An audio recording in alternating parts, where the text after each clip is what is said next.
Here I come. I sense something elusive. Stay a while and listen. Well met. You are not prepared. This better be good. Existence is mysterious. Loud and clear. Hello there. Greetings, traveler, and welcome to the Blue Recluse. You are listening to episode 208 of the Blue Recluse. My name is Martin Larsen, and you're listening to the podcast about everything Blizzard. This is the podcast.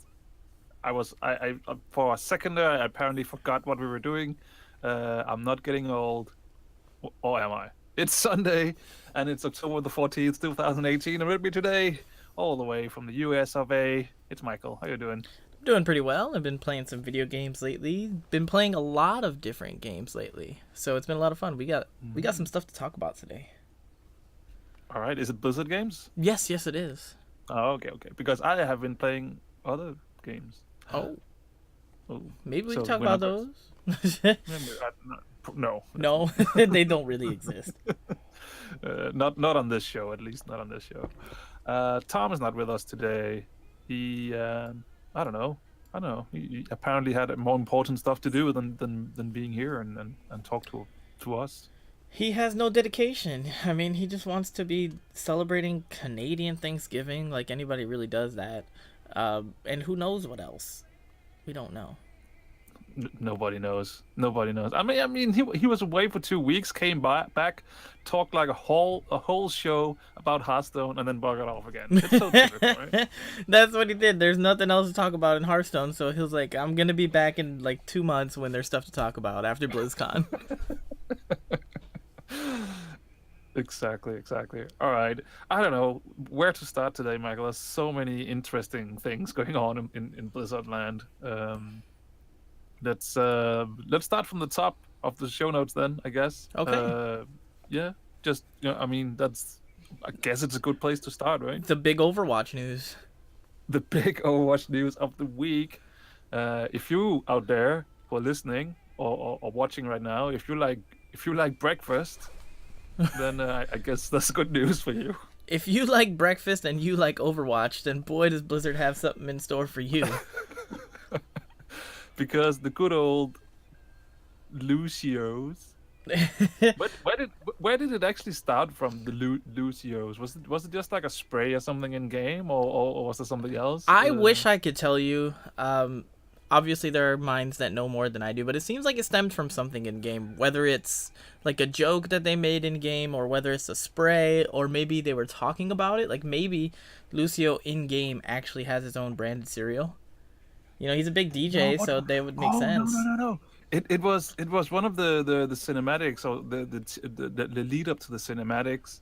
There was a breakfast bowl. I remember the graphic now. There was a breakfast bowl and Lucio standing in the background or something like that. Oh. I think it was the big robot, the little girl that created the big robot. The little girl that created Orisa? Yeah. Okay. I think it was something that had something to do with the lead into that, if I remember correctly. I don't know, but either way, I mean, the box looks pretty cool. Yeah, it does, because the Blizzard is cooperating with Kellogg's to actually bring Lucios to you in real life. Hopefully. It was like leaked, like found somewhere, so we don't know for certain, but it is a high probability that Lucios are in our future sometime. When we went through the topics before the show, I said to you that if I can buy this in the store, I'll go buy it. I would do it. I don't care. I would go. It's like I don't even eat cereal and I'll buy it. Well, I do, but not sometimes I do. So well, I mean, this is like one of those I cool wouldn't things when you look at like old school game collectors and things, and you look at like random items they have in their collection. They have like weird versions of Mario cereal and things like that. Just imagine like 15 years from now, if this doesn't like stay on for a long time, everyone's like, oh man, you're an old school Blizzard fan. What do you have? And then you're like, well, I got this box of Lucios. It's never been opened. And they're like, what? Let's eat some Ooh. 15-year-old cereal. Let's try it out. Well, I might pass on that. I think I would actually eat it when it was actually, still fresh. Before we transition, it's not in the show notes, but in case you didn't know, the Halloween event has started in Overwatch. I don't know if you've jumped in and done anything with it. I haven't jumped in yet. I've seen it. I've seen some YouTube videos from some of the Overwatch YouTubers who are not too happy about it, and I haven't seen the videos. I just saw the headlines, but I haven't really delved too much into it. Did you see any reason why they're not happy with it? No, I think it's. I don't know. Is it a rerun? Is it the same? It's the same. As the last It's the year? same. Yeah. Yeah. So that's probably why they're unhappy. I reckon. And when we get to our BlizzCon prediction episodes, I will talk about why I think that it is that way. Okay. For like the third year in a row, or however long Overwatch has been out. But I actually jumped in. I was playing some of the Halloween event. Junkenstein is probably my favorite event that they've done.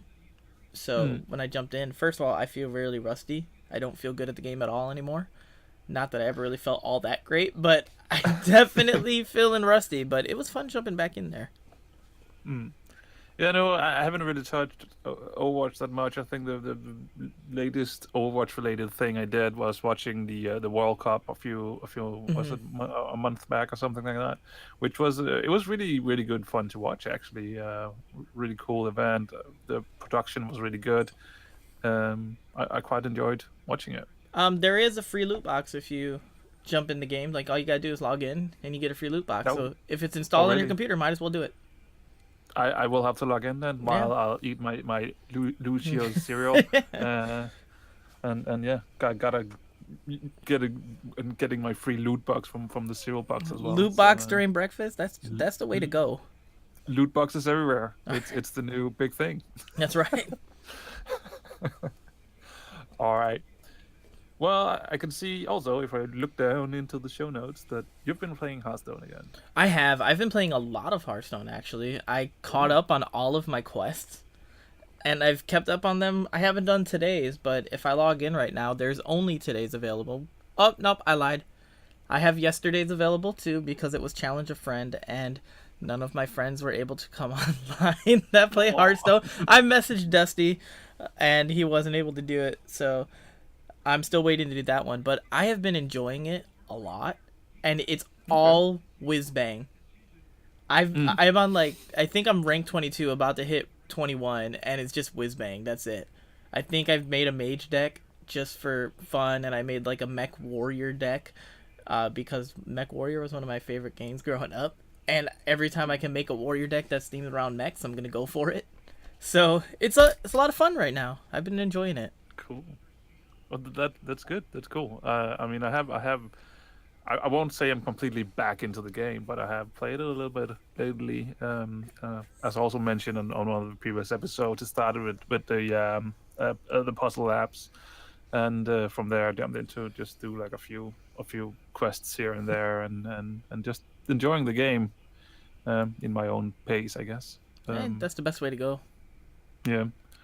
But I will say that even though that I quit raiding, I mean, my main game has still been World of Warcraft. I think that's what I've been playing the most. Well, I don't think that's what I've been playing. It is what I've been playing the most. I'm pretty sure that's what I've been doing. Yeah, exactly. What was it? 2 weeks ago when Freshly was on, I just dinged 120 with my Horde priest, and here 2 weeks later, I've pretty much cleared the map with quests. I only have one quest line left, and that's the big one that leads into the what's it called? Into the dungeons and the snare and stuff towards the end. I actually did a Mythic Plus on it just to try it out. Mythic 2 +2, nothing fancy, just get through it, have a little bit of fun. And I actually raided with it as well. I got into like a random guild.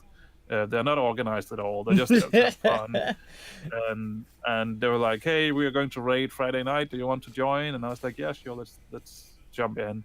And I think we were like 4 or 5 people from the guild, so we jumped into looking for not the dungeon tool, and got the rest of the people and went into normal and just got as far as we could. I think we got. I had to leave. I wasn't there towards the end, but I think we cleared all the way up to and including Seoul. Oh, okay. I mean, that's pretty random. good considering that it's with a random group. So yeah, it was pretty good fun. Really laid back, low key, nothing big and fancy. Just having fun. I've been working on an alt myself. Oh, really? I've been doing 2 alts. I've been doing my warlock, who is about level 114 right now, I think. Just trying to bring her up to speed because I might want to gear her out eventually so that we can have a little bit more range DPS on the raids. If I can get her up to speed and keep her up, then I will maybe have it available for the next raid tier. So that would definitely be a help if we need more range or melee. I will have either one covered, one with the paladin, one with the warlock. And then just for fun on the side, I went back to my little gnome warrior. He's a protection warrior. His name is Murtimus. I figured that was a good gnome name.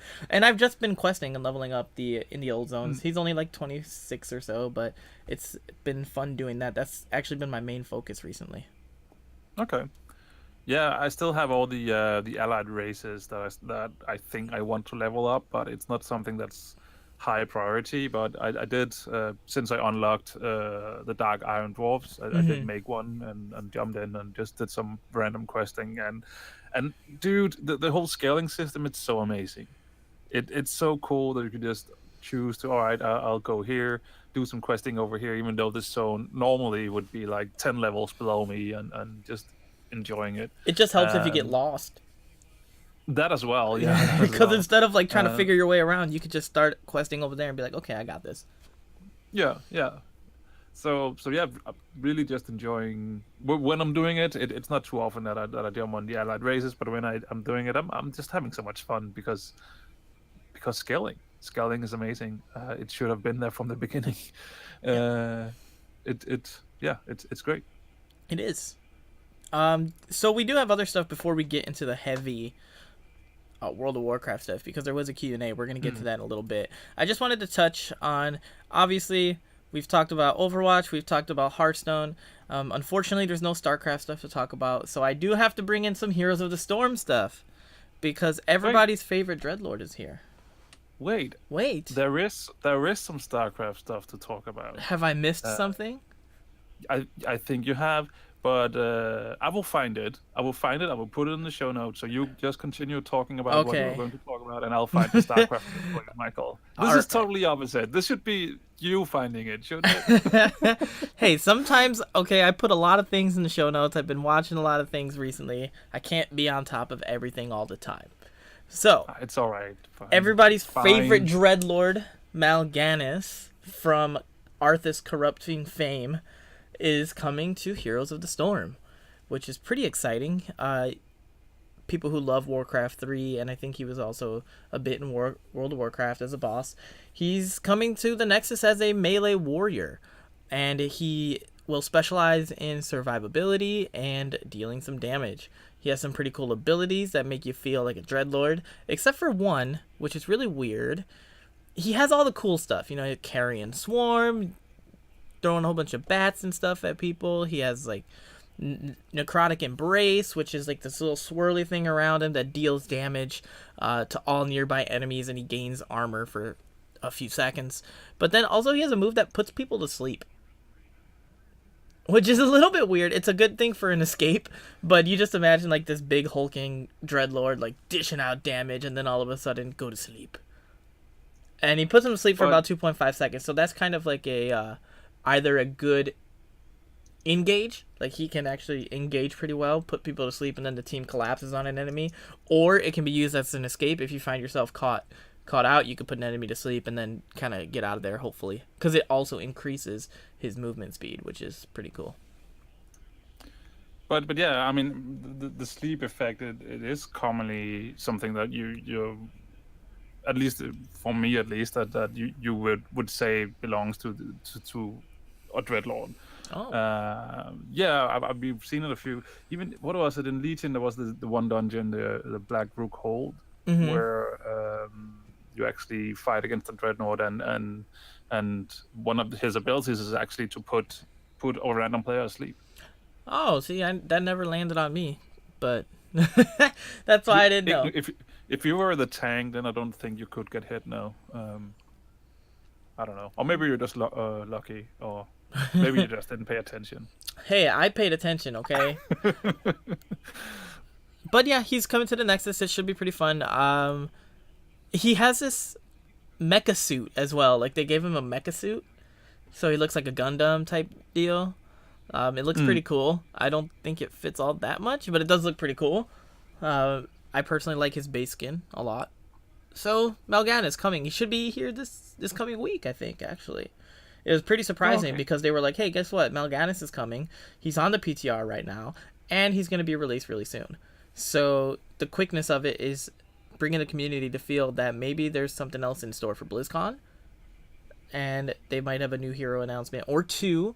One hero announcement at BlizzCon seems a bit lackluster, so hopefully there's like two and maybe a map or something like that, because they did take away a map in the pool for I think competitive or whatever it was. They took away Haunted Mines, I think it was. Yeah, they took that out. They wanted to update a little bit as well, I think. They didn't say no. That was before.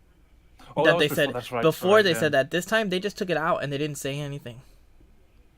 They just took it out of the rotation and did not say anything about it. So obviously people are wondering, like, are they working on it? Are they not working on it? Have they just decided this map is not good for competitive play and they're just going to remove it from that factor? Whatever it is, Haunted Mines, don't expect to see it in a queue. And that's it for Heroes of the Storm stuff. That's it for Heroes. Okay. All right. I just pasted 2 links in here. That's how we're doing the show today, really on the fly. But there is and I think that this was actually yesterday, but I still think you can donate money because there was a Starcraft Charity Tournament for a child with cancer. It happened yesterday. Well, I got a few different links here, so we'll probably just put everything in the show notes, so you can go and watch it. But there's also you can still donate for this. So to help out with cancer. Yeah, this is really cool. It's the community looking out for the community, obviously. And the page that you link to, it has, like, you can donate, you can add a comment to it. It's Esport Works for Riso? I apologize if I said that wrong. But you can donate, you can buy some merch, it seems like, to kind of help support. So that's a pretty cool thing. I mean, using StarCraft as a means to help another person, obviously, like, things like that in the gaming community as a whole are pretty exciting. It will be a single elimination bracket, best of 3, final best of 5, and then the third place match will be a best of 3. All standard, pretty standard things. Map pool, whatever the ladder pool is, standard format. So it seems like they did their due diligence on understanding how to run a tournament, and they're doing it for a good cause. So definitely check it out. I totally agree. I mean, we have the past few weeks been talking about the community coming together and helping out. Lately with the DPM creator and what happened over there. So I mean, it's always nice to see when the community is coming together and helping other people out. Definitely. Yeah. So that was a little bit of StarCraft news for you right there, Michael. It was so fresh, it was even news to you. We've hit everything so far. You don't have any Diablo news hidden up your sleeves, do you? No, I don't think so. Because I might, but I don't have links to it. Okay, well, what Diablo news do you have then? Let's go the full tour. Tom is not here. We have the means. Let's do it. One, the Diablo comic has been canceled. It has been canceled because Blizzard has changed the story. Oh. I will try to find this link, or I know the YouTube video, and I can link it later, but Blizzard has changed the story, and the comic no longer fit within their story, so they had it canceled, which is pretty exciting because, one, the video that I watched was by Riker. He's my Diablo go-to guy, and he was talking about how if Blizzard didn't have something coming our way, then they wouldn't care what the story was so much. They would be like, go ahead, whatever, just release it. Have a good time with it. But they canceled it due to some story conflicts. So that excites me as a fan, saying that, hey, there's some Diablo stuff coming, and it might be coming soon. Speaking of things that might be coming soon, it's starting to look more and more like we might be seeing a remake. A Diablo 1 remake. If you look at BlizzCon, if you look at the goodie bag, you get a Diablo figure, and it's Diablo 1 Diablo. He doesn't have the Soul Stone in him yet. He doesn't have that. I think that there's some artwork or something that was released that showed old school Diablo rather than any of the newer versions. So, I never really played the first Diablo. I did. I never really played it, so I'm interested to see how they would do a remake, because looking at what I've seen, the original compared by modern day standards does not hold up. But adding some modern tweaks in there. On one hand, I'm just trying to think about it. On one hand, I'm sort of excited for this, if this is true, because I really liked how Diablo 1 played, and that you were actually able to create a barbarian but give him spells, like cast a fireball spells, and I feel like, at least this is how I remember it. Also, it is quite a few years ago, so I don't know how it actually is today. But as I remember it, you could create your character as you see fit. So if you wanted to make a barbarian that could cast fireballs in your face, then you were actually able to do that. And I really, really liked that. I thought it was a cool idea. It's something that they shied away from to make the different classes instead.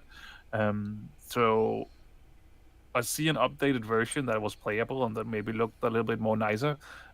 I think I would be interested in that. But on the other hand, I'm also a little bit more like, I want new stuff.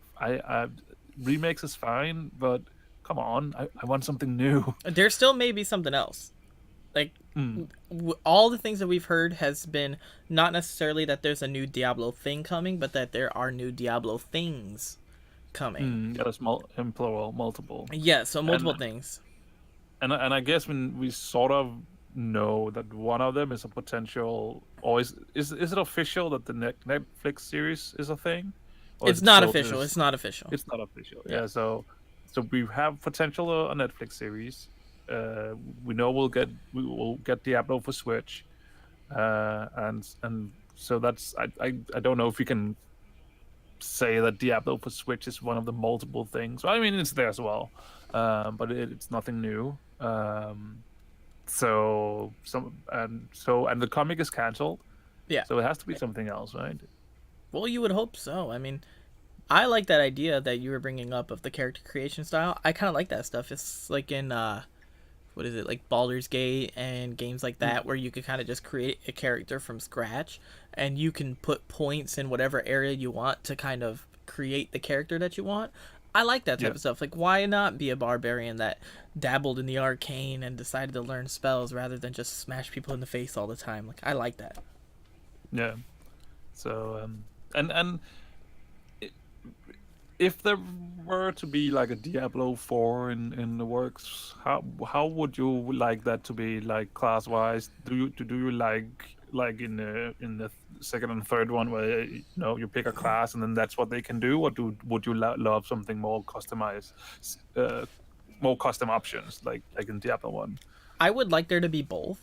I would like them to have some presets, but I would also like them to have the option to create a character, and rather than like, okay, you're creating a barbarian, here's where you start on like a grid or a skill tree, kind of like Path of Exile, where you can create a character and then there's like a big web that goes out. Think Final Fantasy X for those that remember the sphere grid, you could choose two modes. You can choose one where you start where they're supposed to start, according to like the story bits, or you can start at a single point and then expand whichever way you want and kind of build this hybrid character.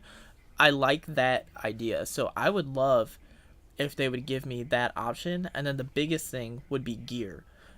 Make gear supplemental to my character, and not like Diablo 3. I love Diablo 3. I like playing it, but one of the limitations of it, I feel, is that your playing style is based around your gear, in the sense of you can't have a build and then get gear around it. It's more of like, what gear do you have, and let me create the build based off that gear. It's frustrating sometimes because I really like the style of one build, but then the set that I end up getting for free or whatever is not based on that, or it's not viable. So I really want a little bit more freedom in the way that my character is the main thing, and while I do love getting gear and upgrades, make it more supplementary to my character rather than the main focus. Yeah, I totally agree with you that because that's if you get that gear and then if you get one set, because it's all RNG, you can target specific sets. It's all RNG. So if you get this set that where the set bonus empowers one specific ability, and that ability, I just don't like playing with that ability. That really frustrated me. And sometimes it's also down to, you have the runes, and the set is empowering your fire damage, for instance. So then obviously you would have to switch your runes to whatever changes your damaging abilities into fire damage, which can be like a version of the spell that I just don't like. Yeah. And yeah, that's really frustrating. I would love it to be the other way around as well. The only thing that I really liked about it was that each season the sets kind of changed a bit, and the ones that you got changed. So one thing that I liked was that it kind of forced me to experiment with different builds rather than just kind of stay with one. But I do feel like the gear itself was a bit more restrictive than I would have liked. Yeah, I have to completely agree. So, but yeah, I mean, BlizzCon 2 weeks away, little over 2 weeks away. When are we doing our BlizzCon episode? It has to be very, very soon. Either next week or the week after. Preferably before BlizzCon, I'd say. We could just... What was Ryan's idea? That just record a BlizzCon episode and without knowing anything about it, and do a reaction video to BlizzCon before it actually happens? So the week before BlizzCon, we'll do the reaction to all the announcements. Oh, man. All right. I guess that is some sort of prediction as well, if you're reacting to stuff that hasn't happened yet. I guess so. Yeah. All right. Do we have any other news, Michael, or should we jump to some World of Warcraft? Excuse me, I lost words for a moment. I suggest that we transition into some World of Warcraft again. All right. Because we had another developer interview with good old Law and Iron. Back to the good old formula. This is not a Q&A. Fooled you. This was actually a Q&A. Yes. With a lot of questions answered, and probably some of it also raised more questions. Of course. What was your takeaway from this whole thing, Michael? Obviously the big topic, I think like a third of the whole thing was based around Azerite gear. And to be completely honest, none of it really appeals to me. It's all stuff that we knew that they were talking about already. So I don't want to focus on that, because that's a can of worms that we don't really want to go down. For those who don't know, like, we do give our honest opinions on Blizzard, but we do try to look on like the bright side of things, because we enjoy playing the games, and if we just complain all the time, it doesn't do anything for anybody. So no, and to be honest, I found it myself that if you start just reading up on all the people complaining about Azerite gear and stuff like that, I can't help but get a little bit start feeling it the same way a little bit, getting a little bit bummed out that the system is so bad. Yeah. And I think especially since I quit raiding, I just jumped on my horde character and played that, and I deliberately chose not to min max and things like that. I just went there and looked at the Azerite gear and was like, oh, this ability looks cool, I'll try this out, and just try and have fun with it instead. And doing it that way, actually, it made me enjoy the game way more than just copy pasting my build and my gear into a sim program and just, oh, okay, I need to pick this and this. To actually just play the game and enjoy it was helped me have fun with the game again. Definitely. One thing that's going to hopefully help a bunch of people have fun with the game is a little bit of class balancing. They actually talked about it, and the first thing I wanted to bring up, which I like, are the tanks. They're looking at balancing out the tanks because I think I've mentioned it before, but Death Knights are a bit on the high end right now, and apparently so are Brewmasters. I think that's what the monk one is called, right? Brewmaster monks. Yep. Apparently they have a bit more sustainability, and they're able to just kind of handle everything to the point where Blizzard knows that they're a little bit OP right now, or at least the other tanks are not quite at the level. So Ian did talk about this and talked about how there's like a 15% difference when he looks at the overall stats, like whatever they're looking at. There's a 15% difference between people that are playing Brewmaster correctly versus people that are playing it incorrectly. And the numbers that go into there. And he kind of talked a little bit, like you could kind of see the frustrations that he's having a little bit, because he kind of expressed like the double standard that people place on Blizzard as a whole, which is, he's like, oh, well, some people might say like, oh, 15% is not that big of a difference. Like, why do you really care about that? And then he's like, well, if we look at all the other comments that are sending our way, there's a 2% difference over here, and yet people let us know about it every single day. So you can kind of see, first of all, that they're trying to figure out stuff. And this is going to be something that I think they're going to be reining in. Like, they brought up that the protection warrior might be more of a rotation thing, while others might just be number based.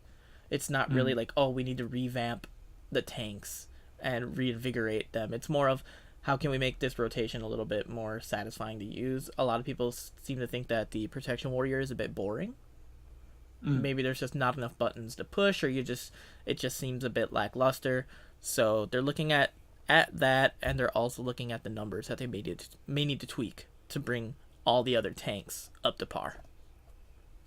Okay. Yeah, I mean, I don't know, the other day when I was playing, I actually got the tank bug. I was like, I need to level a tank now. It's a long time since I've been tanking. So I actually want to... Sorry? What's your tank of choice?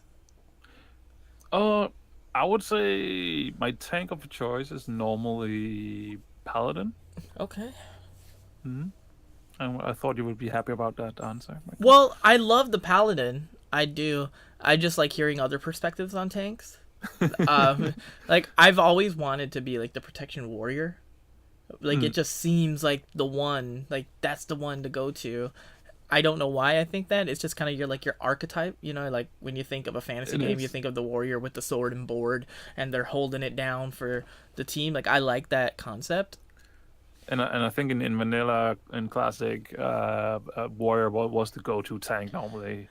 The other tanks weren't that normal to see around. I'm trying to figure out when we do our classic grouping together, and everyone starts picking roles. I think I'm either gonna try to go the tank or the healer. And I don't know what I want to do. Okay, interesting. Yeah, that's like, I don't know, what would I go to in classic? I would probably go to priest again, maybe. I don't know, because why try something new? No, try something new.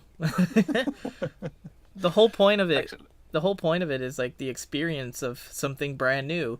One thing that I'm worried about with classic is that everything is based off of, I remember what it was like doing this for the first time.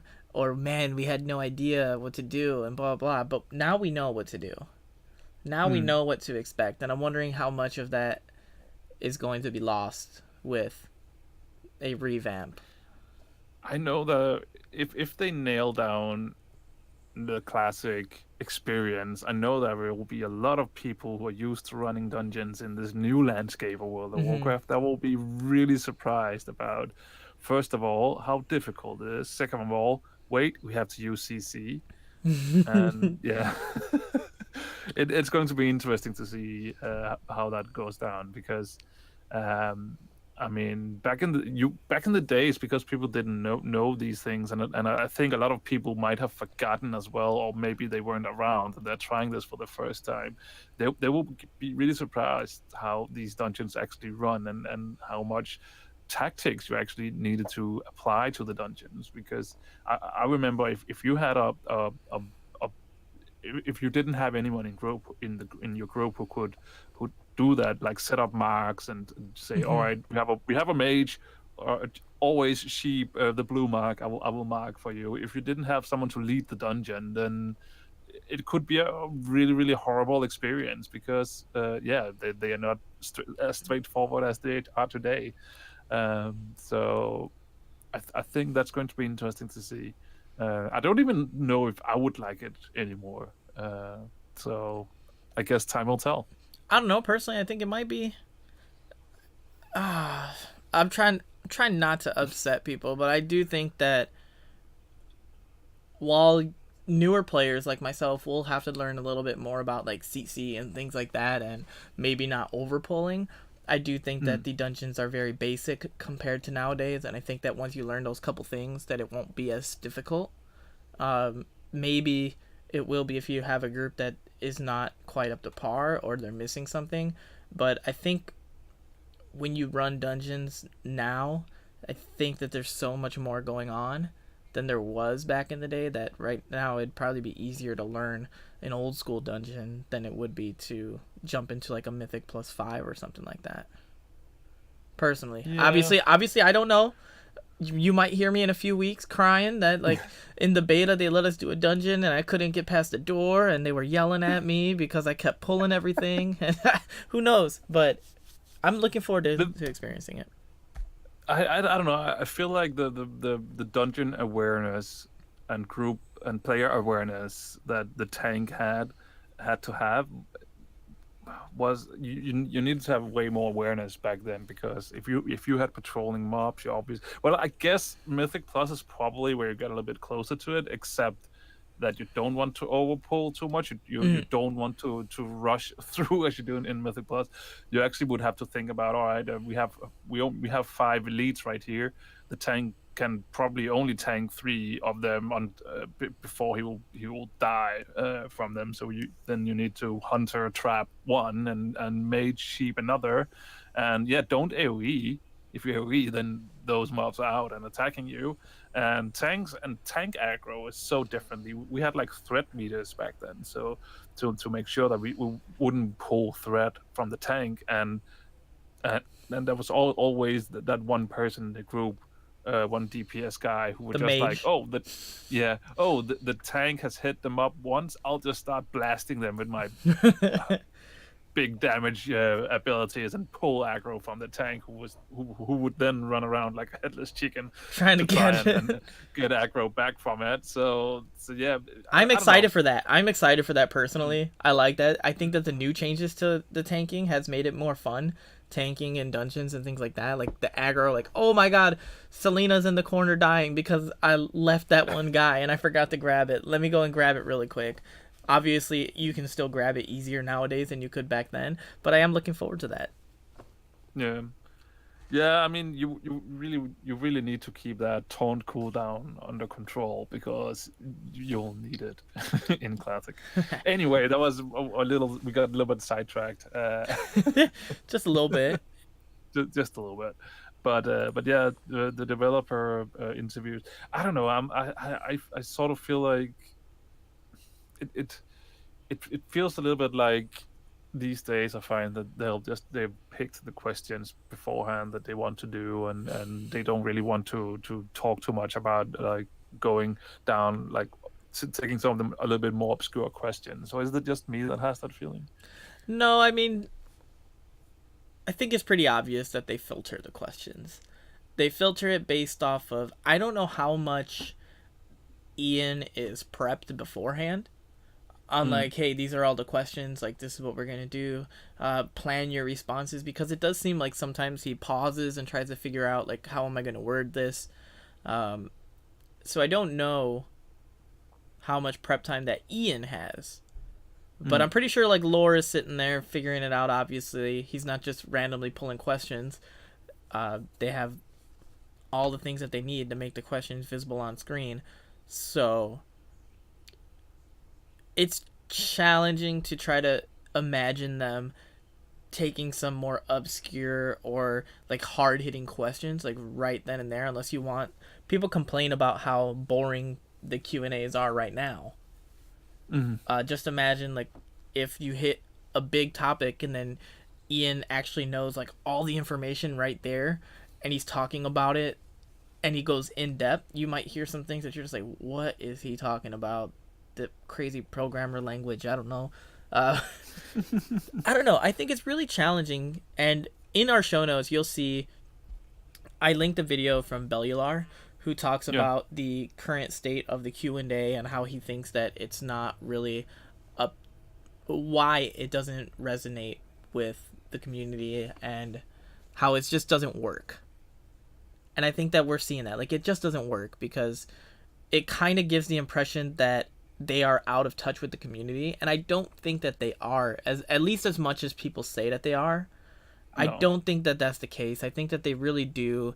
It's just the way that it comes across sometimes is that they're not putting those questions forefront, and they're not acknowledging some of the mistakes that they're making. So it makes it seem like they're rather like deflecting and just trying to avoid it, while I don't think that that's the case. It's a challenging position for them to be in. I mean, we could just go to having nothing, and then people would complain about that. That is true. That is true. Yeah, I don't know. I don't know what I don't know the solution for this. I think because as I like to draw comparisons between game development and web development, even though it's two different worlds. There's still like the basics are still sort of the same. And even I know that sometimes when we're web developing something, it's like, all right, today I had this plan in mind. I tried it out. Oh, it actually didn't exactly work as I think, worked out as I thought it would do. But then I'll change things up a little bit. So things can change that quickly. And I guess that's also sort of how it sometimes works in game development, right? That you have one idea and then you're pursuing it, and then you have a Q&A, and then you talk about, oh, we're going to do this, and then you come back to it, and then you realized, oh, we have to change things up a little bit, and then you already said it in the Q&A that you were going to do it, and now you're not going to do it anymore, like the dance studio. I mean, so I can also understand that they have to think about what they're saying, so they don't come out and promise too much either. So I don't know. It's difficult. I can understand why it's difficult. I personally, I've just found the last few Q&As a little bit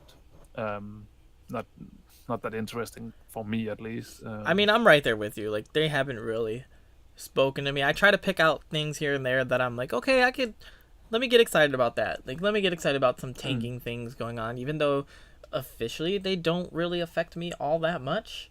But I think that it's exciting.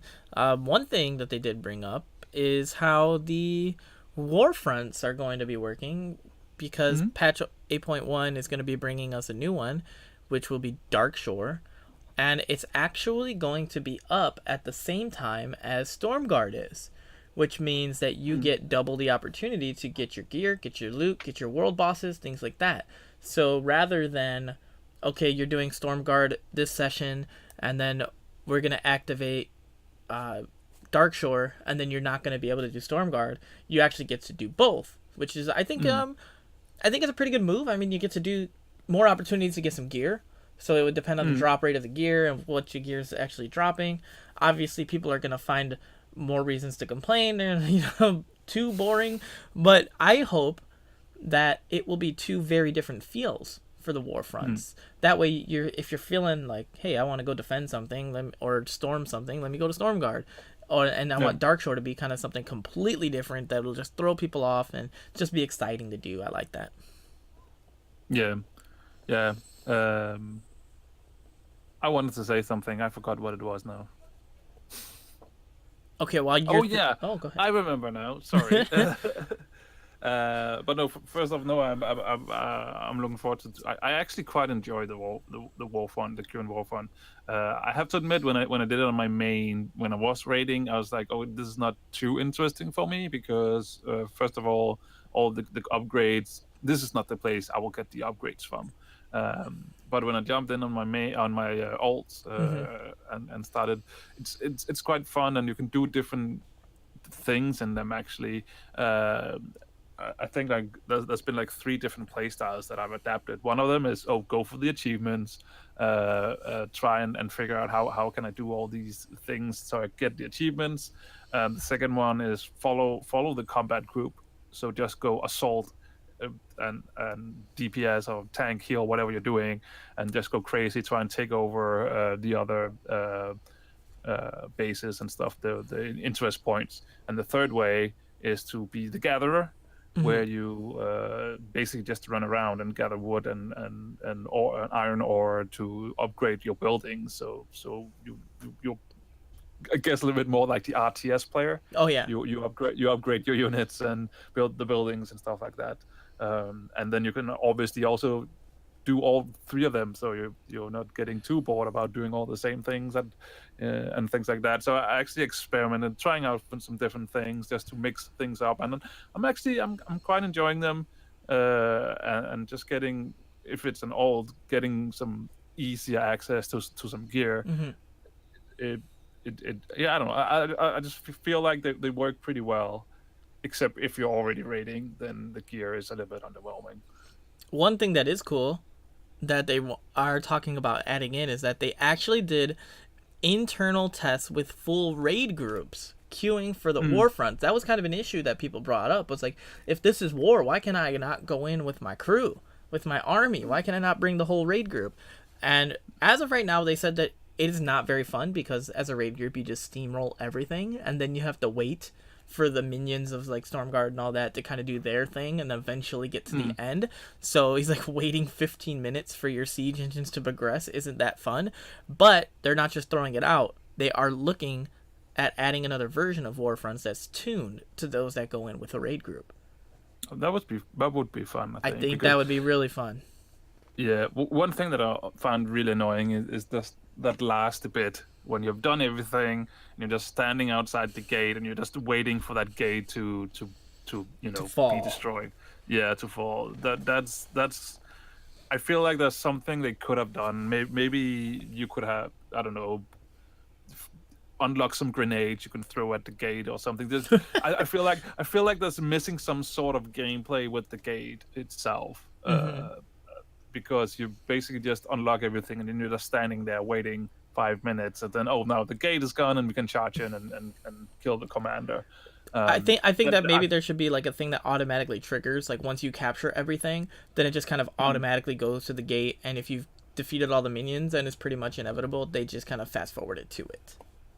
Yeah, that could be a solution, because I think that's the only that's the largest grief I have with the Warfronts right now. One thing that I'm looking forward to, because I feel like it's so boring right now, is the island expeditions. They did talk about that they want to change that up a little bit, maybe make different versions of them so they don't feel so similar, because just doing, I mean, I haven't done it since I quit raiding, but just doing those 5 or 6, how many you need for the daily, the weekly, was so boring. I still haven't done it. No, I mean, you're not missing out on anything. But apparently it should be a good way to level up alts. So. Okay. Yeah. Once I get to 120. No. from 110 to 120 because you unlock when you're done it on your main, you unlock them, I think. Oh. So on your ult, you could actually do them from 110, and they should actually give you a decent amount of XP when you win them. So You have to win. which is so hard to do, right? No, I actually, because I've been watching some videos about what's the best way to level up and things like that, and everybody is recommending the island expeditions, because it's the quickest way to level up, at least for now. Maybe when the new invasions will be, or incursions as they're called, will be implemented, maybe they will be as good as a way as they were in Legion, but at least there's.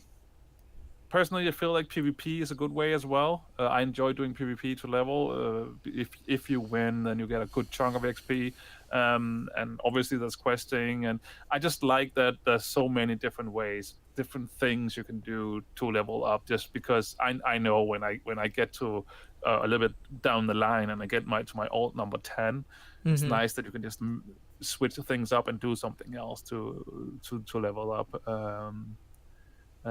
Instead of just doing the same old quest for the 10th time. You're definitely right on all that. And there is one more thing that I wanted to bring up on this, which is probably going to upset some people. People like Ryan, Mythic Raiders, and things like that. Something that they said about raiding, which for somebody who doesn't do Mythic, I think that this is a great thing for people that play the game on a more casual level. And they said that while it's always amazing watching the best raiders in the world play the game, the team is building raids now to tell a story and provide an epic experience for millions of players. The team won't throw out a cool idea just because it might cause controversy over the world first race.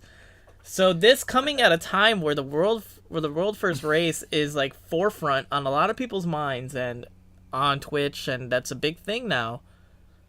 This is kind of coming in as this is a difference of opinion between community, I think, and Blizzard itself, in a certain sense, because I love the idea of differentiating raids and a different experience, and let's switch it up. Let's do some things that are different rather than the formula that's been the same roughly for ever. Yeah, I mean, I can see it from both sides, I guess. But yeah, it is a community event. It is something the community has started. Blizzard has nothing to do with the world first, except that they're monitoring it. It's a good way for them also to get their content tested, I guess, before everybody else sets foot in Mythic, things like that. But it is something that the community is doing.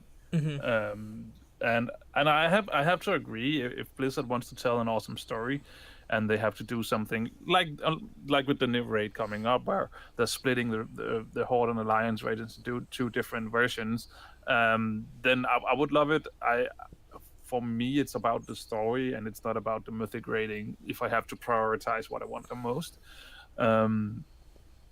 But on the other hand, there are some things that I would love Blizzard to take into consideration going forward, and that's more along the lines of when is the raid available to the different groups. For instance, right now, the US has the new raid content 16 hours before the EU, for instance, and I don't know how. Russia and Asia and those countries, I don't know where they fall, but I mean there is a time difference. So I would love for them to release everything at the same time, because they have proved that they can do it with a global launch. So why can't they do it with raids? I would love for them. I would love to see that, I think, rather than them catering to if you're a Horde or Alliance. It's interesting. We'll see how this raid pans out, because we don't really know. Yeah. Even some of the guys that are raiding, they were like, yeah, they might be different, but if you look at most of the world first guilds anyway, they're mostly all Horde anyway, so they're all doing they're all doing the same one. But it does throw a little bit of a wrench into that idea of world first and what it means, and maybe this is the opening for the Alliance side to kind of step up. But if it's a little bit easier, well, you've kind of touched on that before. Personally, like I said, not a huge deal to me. I prefer what's going to make me enjoy the game more. So I know that's selfish, but that's how we all look at it, right? Like, what's going to help me enjoy the game more? You're the one who pays for your subscription, so obviously what you think is fun is what you will have. It's what you're focusing on. So that's just how it is. Is there anything else from the Q&A that you found interesting, or should we move on to something a little bit more speculative? Just really quick. If you are going to be leveling alts, they have increased the amount that you get from Legion content for your reputation. So if you are doing reputation-based stuff in like Suramar and things like that, you will get it faster.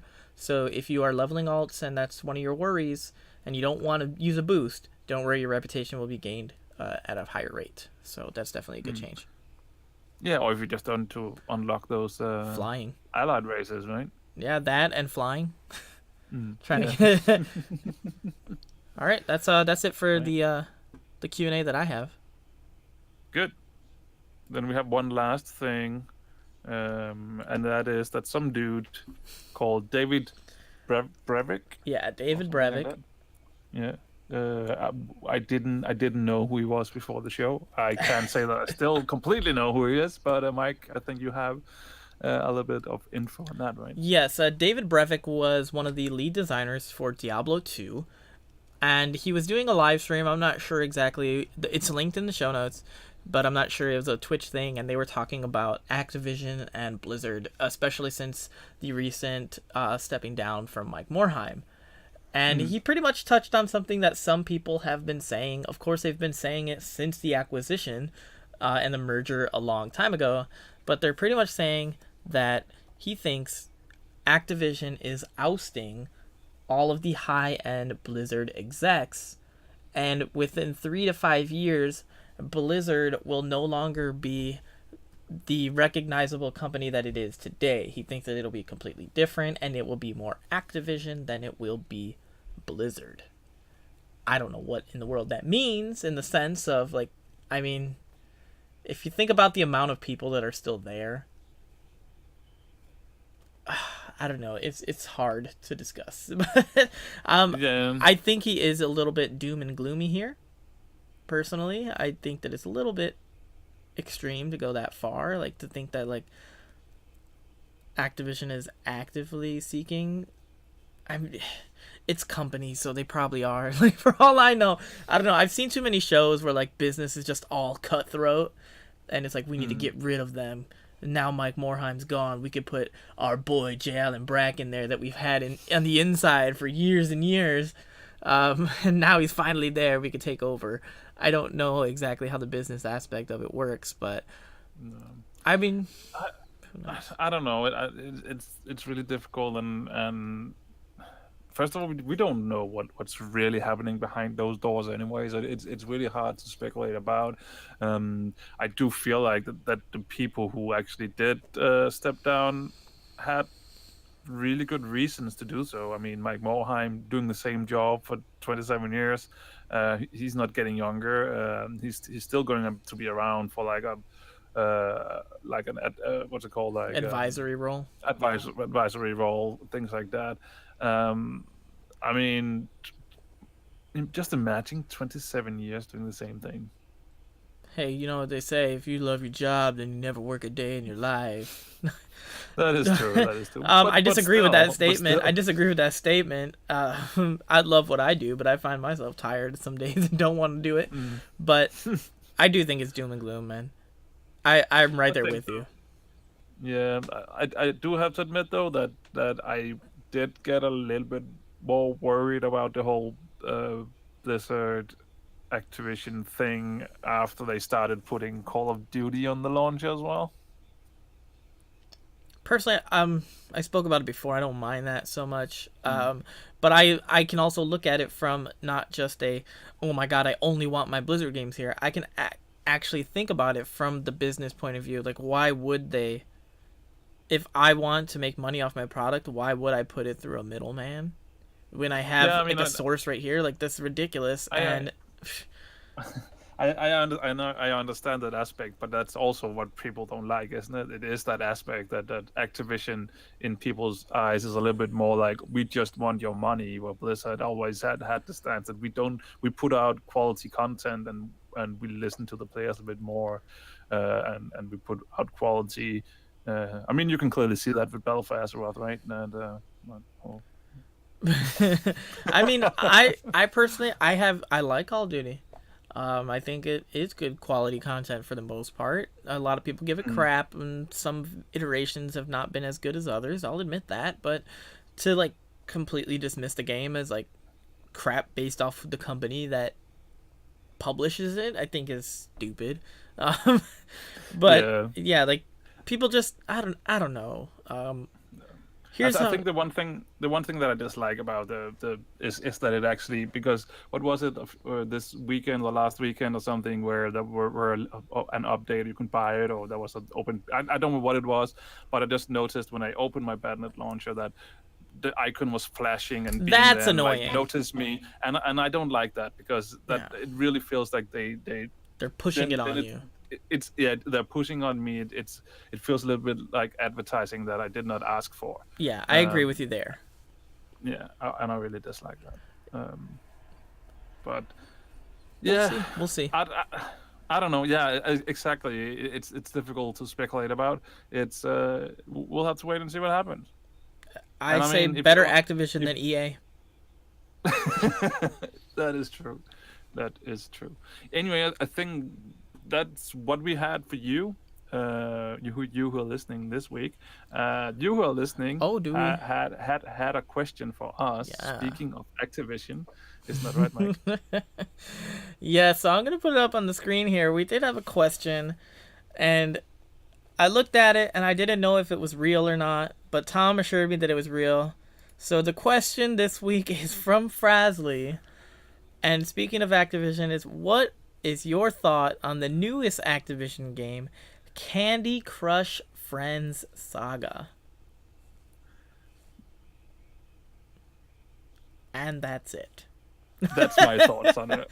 I watched the what's it called? I watched the trailer for it after seeing this, because I had no idea that it was even a thing. And the trailer was so colorful and ridiculous and amazing all at the same time. It's still just Candy Crush, and I'm past Candy Crush. Don't try to get me to download it again. Thank you for your question, Frasley, but I have no comments on it. If you want to play it, play it. I don't know pricing models or anything like that. It's probably free to play and pay for the ability to play it, but no. And that's it. That's what we had for you this week. There you go. Last orders! Last orders! Here we are at the end of the show, and we're rocking to the music. This is the or whatever. This is the point where we do a quick shout out to Nerd This. Ooh. It's the other podcast we do where we talk about other things than Blizzard. Sometimes we also talk Blizzard. We have to admit, but yes, we try to shy away from it and talk about other things than Blizzard, because this is the show we talk Blizzard. This is not. So anyway, this coming episode is about the new Spider-Man game, because Aunt May is Bay. So if you have tried the Spider-Man game, or if you are wondering how it is, head over and listen to that episode, because it's good. it is. The game is good. The episode is probably good as well. Possibly. Stay around, because after the show we have the Freshly Report. Let us know your thoughts about anything we talked about on this episode, or if you have your own questions, feel free to contact us. Usually we answer them, not like this week, but usually we do. Michael, how do people do that? You can email the show at thebluereclusepodcast@gmail.com. You can find us on Facebook, Twitter, Instagram, and YouTube at The Blue Recluse. You can also join us over on Discord, thebluerecluse.eu/Discord.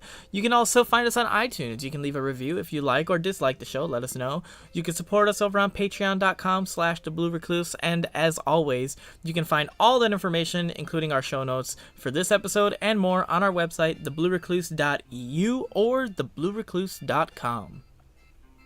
There we go. And with that, there's nothing else to say. But thank you so much for listening. See you next week. And Freshly, take it away.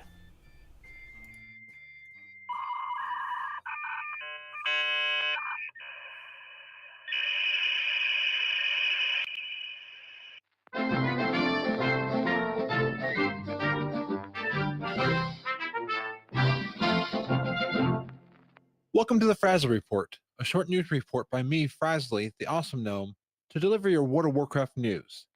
With WoW Classic coming soon, some speculating either launching at BlizzCon or next year because of how soon we are getting a demo. With Classic, there is a new service that is launching to replicate dial-up internet for certain players.